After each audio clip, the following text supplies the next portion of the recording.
and the same place where the SUSY entanglements decohere, which previously was the same place where the SUSY particles became entangled. So this was the exchange of entanglement.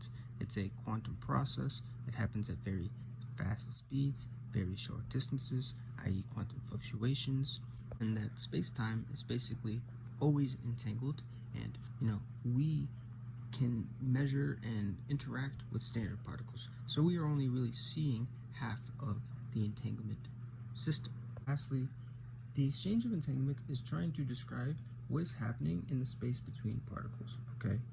So if I interact with this standard entanglement, we think it's our interaction that causes the decoherence and definitive results. But what's actually happening is our interaction is forcing these SUSY particles to locally interact and entangle, causing the decoherence. We don't see this, we think it's just our interaction itself.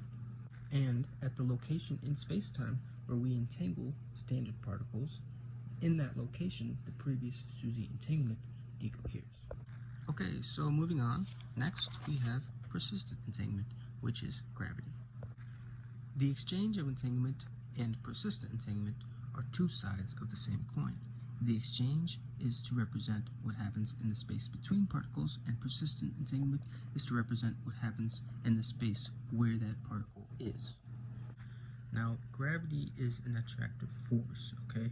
So when the locality of free-moving standard particles increases, that means also in the same local region, the distance of entangled SUSY particles also increase, and vice versa. When the free-moving SUSY particles increase in locality, the distance of entangled standard particles will also increase. So I am proposing that when a standard particle gains mass, it does so inside a field of maximally entangled